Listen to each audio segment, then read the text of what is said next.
Shalom dan selamat pergantian hari bagi kita semua. Marilah teman-teman di hari yang baru ini kita kembali merenungkan kebenaran firman Tuhan. Renungan kita pada petang hari ini diambil dari buku Messages to Young People, halaman 192, paragraf yang keempat. Di sana dikatakan, Tuhan telah memberikan kita kemampuan untuk berpikir dan bertindak dengan hati-hati. Mencari Tuhan untuk meminta hikmat-Nya, itulah yang memampukan kita untuk menanggung beban hidup kita.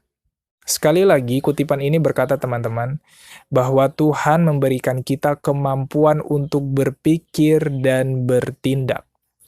Bertindak yang bagaimana? Bertindak dengan hati-hati. Artinya apa? Artinya Tuhan mau supaya kita jangan bertindak sembrono, bukan? Jadi sebelum bertindak, kita harus berpikir dulu. Kita harus tahu apa yang kita lakukan. Baru kita bisa bertindak dengan hati-hati. Untuk itulah Tuhan memberikan kita kemampuan seperti itu. Jadi kalaupun kita masih bertindak dengan sembrono atau kurang hati-hati, maka mari kita latih kemampuan yang Tuhan sudah berikan kepada kita, sehingga kita menjadi orang yang bertindak dengan hati-hati. Lebih lanjut dikatakan, kita harus mencari Tuhan untuk meminta hikmat-Nya. Ya, kadang-kadang kalau ada sesuatu yang masih belum pasti atau yang membingungkan kita, tentunya kita nggak bisa mengambil tindakan atau keputusan dengan baik, bukan? Karena kita masih bingung apa yang harus kita lakukan. Nah, di dalam kondisi seperti ini dikatakan, kita harus mencari Tuhan untuk meminta hikmat-Nya. Itulah sebabnya di dalam Yakobus pasal 1 ayat yang kelima dicatatkan, tetapi apabila di antara kamu ada yang kekurangan hikmat, hendaklah ia memintakannya kepada Allah, maka hal itu akan diberikan kepadanya. Jadi kalau kita bingung, kalau kita diperhadapkan dengan suatu masalah, dan mungkin karena ada banyak perbedaan pendapat, mungkin yang satu berkata A, yang satu berkata B, saudara kita C, guru kita D, berbeda-beda pendapatnya, sehingga kita bingung. Kita tidak bisa mengambil keputusan dengan baik. Maka di tengah-tengah kondisi seperti ini, marilah seperti yang kitab Yakobus tadi katakan, kalau kita kekurangan hikmat, hendaklah ia memintakannya kepada Allah. Jangan dulu kita mengambil keputusan karena kita tidak tahu apa yang kita ambil, karena kita masih bingung. Jadi yang pertama yang harus kita lakukan adalah berdoa kepada Tuhan. Kita berdoa kepada Tuhan supaya Tuhan memberikan terang kepada kita, supaya Tuhan memberikan kita hikmat. Lalu setelah kita mendapatkan hikmat daripada Tuhan, barulah kita bisa bertindak dengan hati-hati.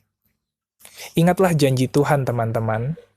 Di dalam Yohanes pasal 8 ayat yang ke-12 dikatakan, maka Yesus berkata pula kepada orang banyak, katanya, Akulah terang dunia, barang siapa mengikut aku, ia tidak akan berjalan dalam kegelapan, melainkan ia akan mempunyai terang hidup.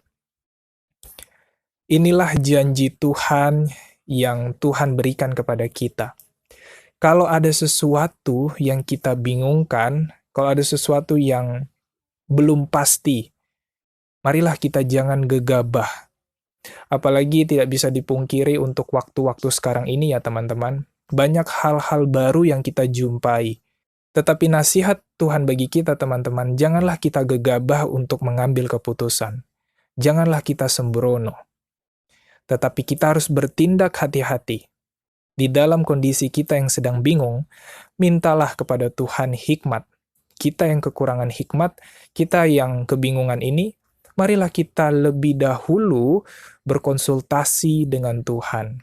Sesuai dengan janji Tuhan bahwa setiap orang yang mengikut Kristus tidak akan tinggal di dalam kegelapan, melainkan akan memperoleh terang hidup. Jadi marilah teman-teman, kita percaya akan janji Tuhan itu. Dan marilah kita lebih berhati-hati di dalam mengambil keputusan, di dalam bertindak. Kiranya renungan kita pada petang hari ini boleh mengingatkan kita kembali bahwa Tuhan mau supaya kita bertindak dengan hati-hati. Maka dari itu Tuhan memberikan kita kemampuan untuk berpikir lalu bertindak. Tuhan tidak mau kita bertindak dengan sembrono. Dan biarlah kita senantiasa mengingat janji Tuhan bahwa setiap orang yang mengikut Dia tidak akan ditinggal di dalam kegelapan, tetapi akan mempunyai terang hidup. Maka dari itu, kalau kita sudah meminta hikmat dari Tuhan, percayalah bahwa Tuhan akan memberikan kita terang, dan kita tidak akan ada lagi di dalam kegelapan, di dalam kebingungan yang akan menjerumuskan kita. Selamat pergantian hari, dan Tuhan memberkati kita semua. Amin.